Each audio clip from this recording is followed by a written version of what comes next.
akka isheen affanniftee hojjeefte Dubaay keessatti mucayyoon kun torbe kana keessa araba isheen bira hojjettummaa isin kaan hin duuti isin kaan hin gudeedamti maaltu dhufaa jira يستقدمون ساعة ولا يستأخرون نفس ذائقة الموت inni orooga duuteetti jedhanii namoonni baay'een gadhiisaa jiru namootuma olaanaa biyyattii kan ta'e dubartootaaf haadha warrootaa namoota 400 wajjin biiroo keessatti shamarran 400 waliin ciisee viidiyoo godhee gadhiise 400 Assalamu alaikum wa rahmatullahi wa barakatuh ashamar kafoni hordoftotaaf kabajamtoota Oro Show akka tokko stuudioon akkam gadda xiqqoo irraa isiniif dubbadheetan ture waan tokkoon sirreessaa jira jedheetan hamma ta'e isin jalaa baduu hin danda'a jedheen ture garuu kun hin badne walitti deebine jirra egaa stuudiyoo kiyyas jijjiireen jira wantoota tokko ammallee waan sirreessu jira garuu hammaaf kana fakkaata meemee yaada keessan maal tafa meemee komentii jalatti naa barreessuun dagatina akkuma beekamu har'as viidiyoo bohaarsoo bashannansiisoo kan irratti kolfinu kan irratti bohaarullee stuudiyoo haaraa waliin isin deebi'eetan jira warreen gara chaanala kanaatti haaraa dhuftanii baga nagaan gara stuudiyoo gara chaanala kanaatti dhuftan subscribe gochuun dagatina viidiyoo kanas akkuma beekamu laayik gochuudhaan jalqabaan isiniin jedha gara viidiyoo har'aatti Chaayinaan waan nyaattuu fi waan kalaqxu hin dhabdu. Amma siree namoota hirriiba jaalatan akkuma isaan rafanitti fuutee iddoo hojii isaanii geessitu kalaqnaaf jette. Sireen kun namoota sababa hirriibaa sa'aatiin hojii itti barfatu akkuma rafutti fuudhee iddoo hojii geessa jedha abbaan kalaqa kana. Gommaan isaas waan akka sansalataa irraa waan hojjetameef darajaa manaa irra ol baasuufis ni salphata. Sireen kun qilee fi qoree fedhe koree namicha gara hojiitti fiiga jedha. Tarii kun namoota hirriiba jaalataniif furmaata ta'uu mala.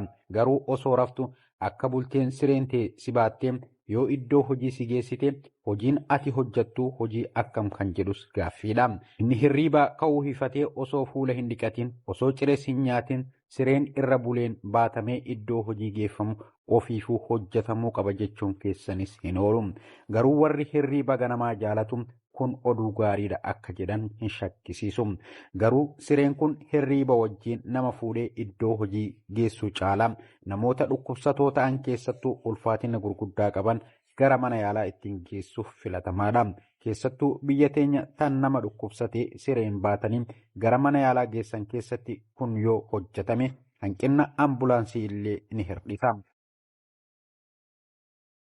Inni fakkeenyaaf dhukkubsataa kana fa'i gara hospitaalaa geessu jedhe sirriidha isin galee garuu inni qullaa lama keessan fuudhee uffata hojii dhuunfaa ta'e biiroo keessan yoo ta'e haa ta'u hiriyaa hirriba jaallatuuf ergaa kana. Bro, wait. Qabsoon ta'e hanga dhumaati. Yoo fuunellee waliin yoo duunellee waliin. Kanaafuu waliin gan haga jiru waliin gan. Mataat Panjira jedheera. Maal godhare? Deem galka. Hingalu maa fanjii miti misaayila irra ni jenne. Yoo duunellee waliin yoo fuunellee waliin hin jenne. Panjira jedheera deemu warra kiyyanatti nu himka. Nimu yoo duunellee waliin yoo fuunellee waliin. Hin deemu si bira akkana bulla malee.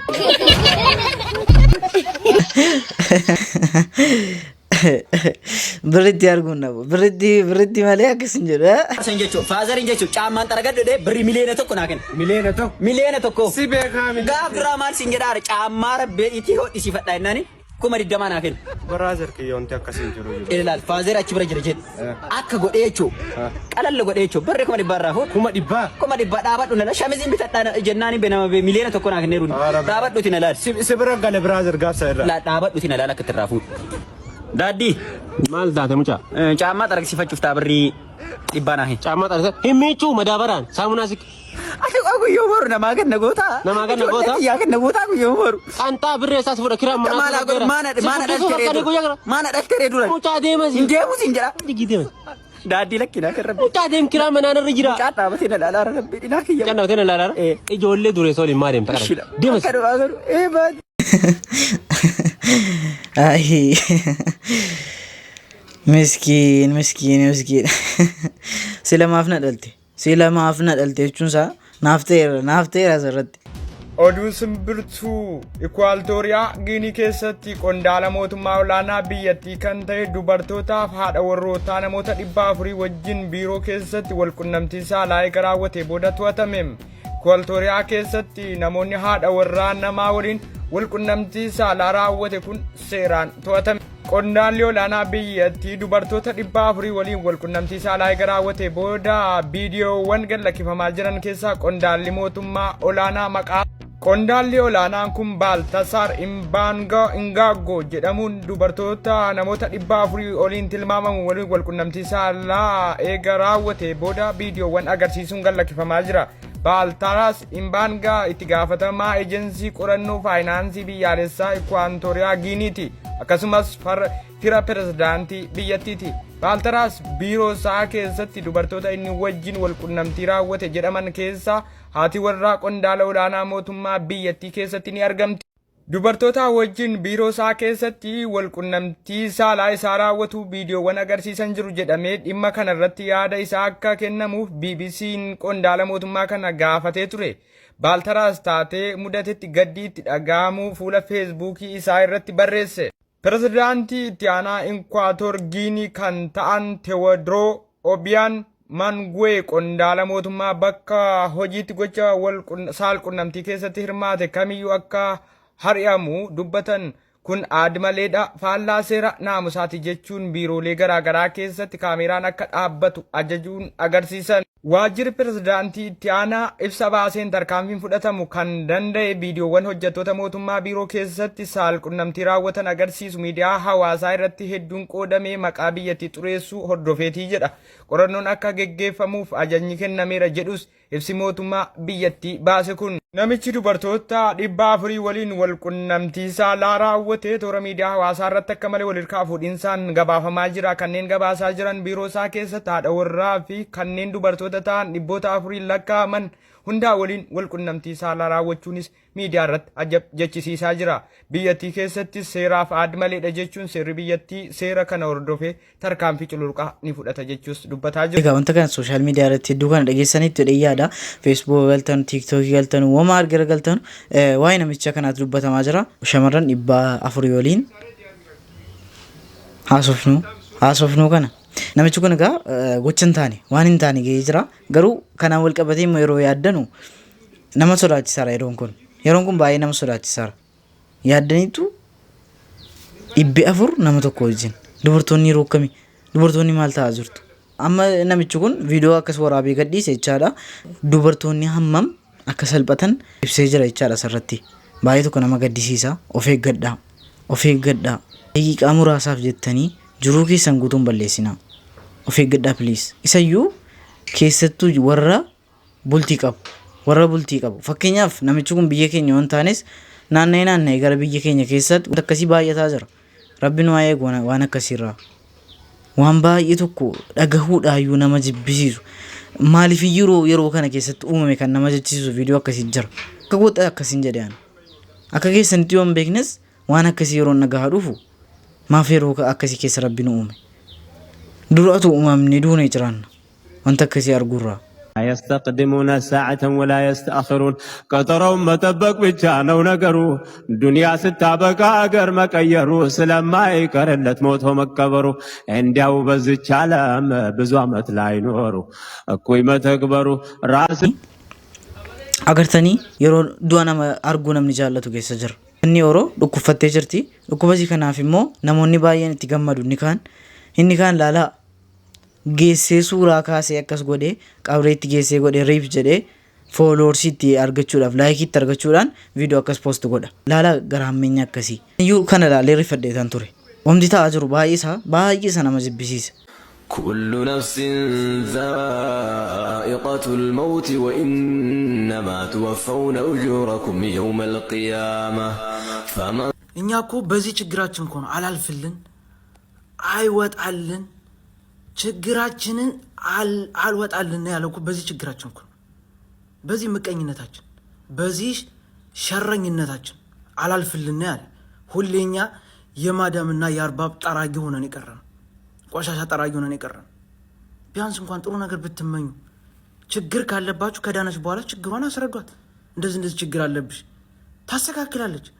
አሁን አሟት ጾለት እንደማረግ ዱዋ እንደማረግ ሌላ ጣጣ ውስጥ ቢያንስ ዛሬ የተዋጣላት ብር ሁሉም ካስገቡ እግዚአብሔር ካለ ፓስፖርቷ ይመጣላታል ከኢትዮጵያ ታድሶ። ፓስፖርት 3000 ድራም ነው ታውቃላችሁ። ከዛም በኋላ የሕክምናዋን ግማሹንም ቢሆን ይሸፍናል። ከዛ ደግሞ ትወጣለች፣ ስራ ትጀምራለች። እሷ ብቻ ጤና ትሁን፣ ህጋዊ ትሁን። በቃ ለመታከም በቂ ሕክምና ራሱ ለማግኘት ህጋዊ መሆን ያስፈልጋል። ህጋዊ ብቻ ትሁን። የኔ ጊፍተር የሳትሆን እህቴ ማለት ትችላላችሁ። አጋሩን ታቋታላችሁ ጋይስ። የሆነ ጊዜ እንዲሁም ካስታወሳችሁ ልጄ ሊመጣ ሲል በተከታታይ አንበሳ ስታወርድልኝ የነበረችው እሷ ደግሞ 8000 ድርሃም ልክላታለሁ አለች፣ ለቪዛዋ ማለት ነው። የ2 ዓመቷን ቪዛ ቀጥ አድርጎ የሚያሰራ ማለት ነው። ብቻ እግዚአብሔር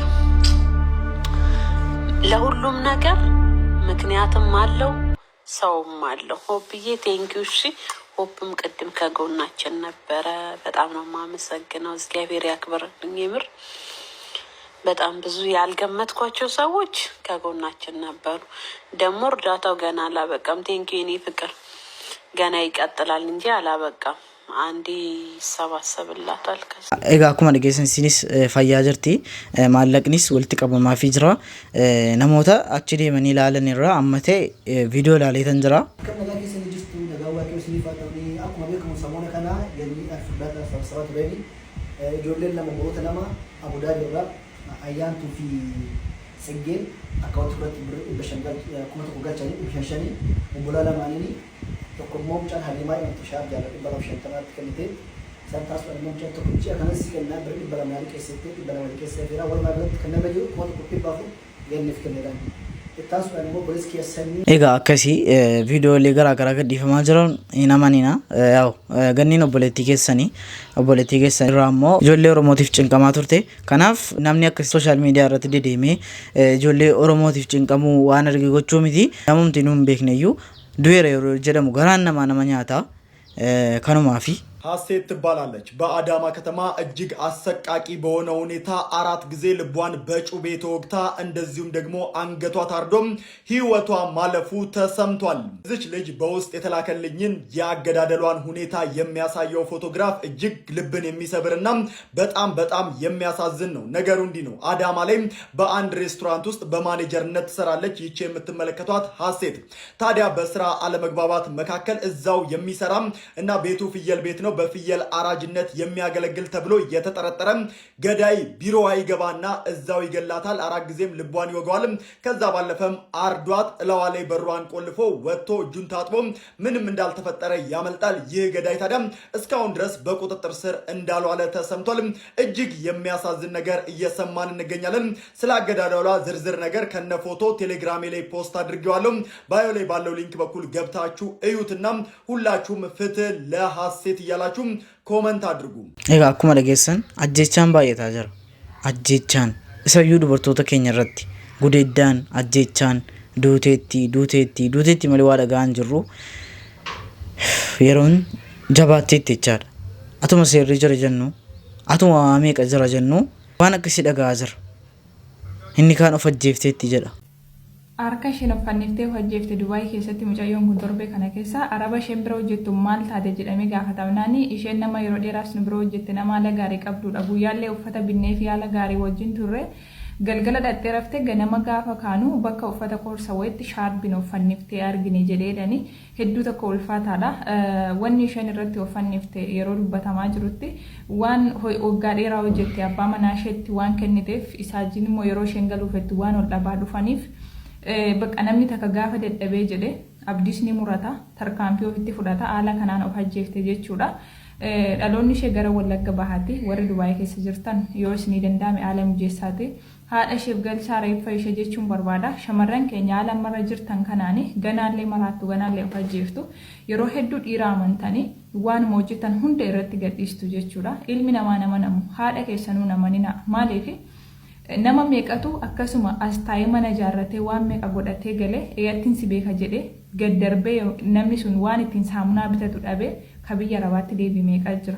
Yeroo hundumaa wanni isinii dhaamu yoo isinii danda'ame lafa iddoo tokko lama bitaa maatii keessan bira kaadha. Boru gaafa namni kun isinitti jijjiirame maatiin keessanuu isiniin fedhu yoo isin harkarraa hin qabaanne gana yoo isin isaan gargaaruu taate malee guyyaa takkaaf isin gargaaruuf isin hin danda'an. So kanaaf waanuma hojjettaniin dadhabbii keessaniin gaafa dhabdanii jettan tokko taa'ee nyaatu abdii si murachiisa jechuudha. Ilma namaa amanuutu kana hunda namatti fida. Ijoollee xixiqqoon yeroo baay'ee tarkaanfii ofirratti fudhachaa jirtan Dubaayii keessatti wanni akkasii babaayachaa jira. Wanni kun haa dhaabbatu bakka hundatti shamarran keenya abdii muratinaadha. Ilma namaa namaninaadha. Nama hedduu jira. Kan waggaa 7-8 hojjetee lukkuu tokko maatii isaa bira bitee hin kaa'anne. Maatiin keessa amanamaa kanaan lafa wayii bitaa bira kaadha. Bor ilmi namaa isinitti jijjiiramuu danda'a, gadi isin darbuu danda'a. Isumaan haaraa tokko mijeeffachuu dandeessan. Yoo maatii amanamaa hin qabaatin waggaa laati akkaawuntii baafadha kottaa waggaa 2-3 hojjetadhaa gala. Kan shamarran keenya bakka inni itti gaaramu hin beeku ani ganaa itti fufa waan hin jedhu hin qabu. Inni kaan maatiitu na nyaate jedhee bu'a. Inni kaan immoo abbaa manaa amanatee abbaan manaa isa galaafate jechuudha. Namni tokko tokko ka rabbiin sodaannes uuma jira. Wallaahi billaahi mee namni takka akkamitti haqa namaa yaa waa hedduun dubbadhu garuu ilma namaa namanina isin jechuu barbaada. Maaliif yeroo baay'ee waggaa 7-8 waggaa 5 hojjetanii galanii kan mana ijaaratan keessa tokko itti fuudhee keessa jiraachisu jira. Waan isheen hojjette kana isin beeku jedhee kaalatti darbu baay'ee jira. Wanti kun akka isin hin mudanneef namoota kanarra barnoota fudhachuu qabna. Obboleettiin keenya kun umurii kanatti of galaafattee jirti jireenya duniyaa kanarra. Waan jedhu hin qabu baay'ee sendeenaa sa'u obsa godhadhaa yeroo hundumaa waan hojjettan immoo of ilaalladhaa hojjedhaa. Isiniin jechuu barbaada waan nama harkaa qabdan caalee waan of harkaa qabdantu caala waan nama harkaa kan keessan ta'uu isaa rabbi beeka.